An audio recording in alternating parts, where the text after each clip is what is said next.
Shalom, selamat pagi Bapak Ibu yang dikasihi Tuhan. Renungan hari ini saya berikan judul berharga walau dianggap hina. Saudara pernahkah dengar istilah anak bawang? Istilah ini ingin menggambarkan seseorang yang tidak masuk hitungan atau dianggap belum mengerti apa-apa. Bagaimana rasanya menjadi anak bawang? Pasti merasa nggak nyaman karena tidak mendapatkan penghargaan yang memadai. Saudara, salah satu kebutuhan dasar manusia adalah perasaan berharga di dalam dirinya.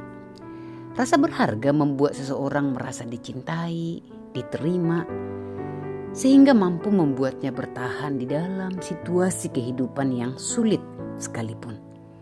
Hidup tanpa rasa berharga tentu terasa sangat menyiksa. Saudara, Tuhan tahu dengan pasti kebutuhan manusia akan rasa berharga. Itu sebabnya di malam Natal itu, Tuhan justru memilih untuk menyapa sekelompok orang yang dianggap sebagai anak bawang pada masa itu. Tuhan memilih kawanan gembala di padang, dan bukan bangsawan di istana, bukan para imam, bukan para ahli agama di rumah ibadah. Saudara, kawanan gembala pada waktu itu adalah anak bawang atau kaum marginal, kaum yang terpinggirkan dan terlupakan. Gembala adalah pekerjaan yang diberikan bagi anak-anak yang masih dianggap belum cukup umur. Gembala adalah pekerjaan yang dihindari oleh orang-orang Israel.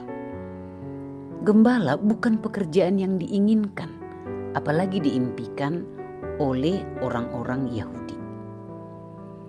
Namun justru kepada merekalah kabar baik itu disampaikan. Para gembala memang tidak masuk hitungan manusia, tetapi masuk dalam hitungan Allah.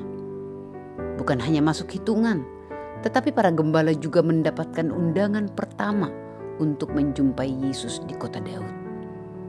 Bayangkan bagaimana perasaan para gembala pada waktu itu. Selama ini mungkin mereka terabaikan. Kini mendapatkan undangan langsung dari malaikat Tuhan untuk menjumpai Sang Juru Selamat yang dinanti-nantikan orang Israel.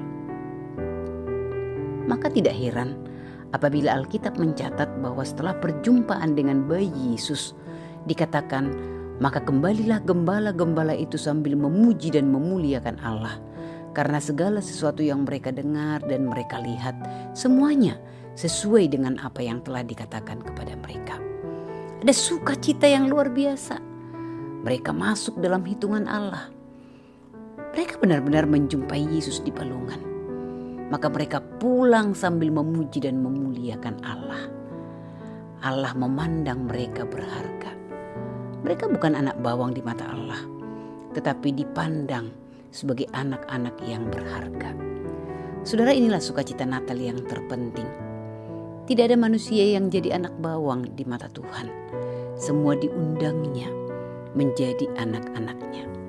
Manusia berharga di hadapan Tuhan, terlepas dari pencapaian prestasi atau status sosialnya. Manusia berharga di mata Tuhan terlepas dari apa yang telah mereka lakukan selama ini bagi Allah. Manusia berharga dan bernilai di mata Tuhan terlepas dari kinerjanya. Manusia berharga di mata Tuhan karena Tuhan memutuskan untuk mengasihi manusia. Tuhan memandang kita berharga sehingga Ia mau datang dan melawat kita. Ini merupakan kabar baik bagi orang-orang pada masa kini yang bergumul sangat keras untuk mendapatkan rasa berharga. Bagi orang-orang yang mengalami keputusasaan mendalam di dalam hidupnya, karena tidak ada seorang pun mungkin yang menganggap dirinya berharga. Lihatlah dunia di sekitar kita. Banyak sekali orang-orang yang bergumul untuk menemukan rasa berharga. Maka saudara, di momen Natal ini ingatlah yang pertama, engkau berharga di mata Tuhan, terlepas dari penilaian manusia yang melihatmu rendah, hina, atau enggak bernilai. Yang kedua, hadirlah bagi mereka yang terlupakan, terpinggirkan. Tunjukkan kasih bagi orang-orang kecil yang mungkin enggak masuk hitungan bagi banyak orang. Maka yang menjadi proyek ketaatan kita dalam momen Natal ini adalah pikirkan seseorang yang selama ini dianggap kurang diperhatikan, sering terabaikan dan terlupakan. Tunjukkan kasih-Mu kepadanya lewat pesan Natal atau pemberian sederhana yang menyatakan betapa dia dikasihi dan dicintai Yesus, betapa dia berharga di mata Tuhan.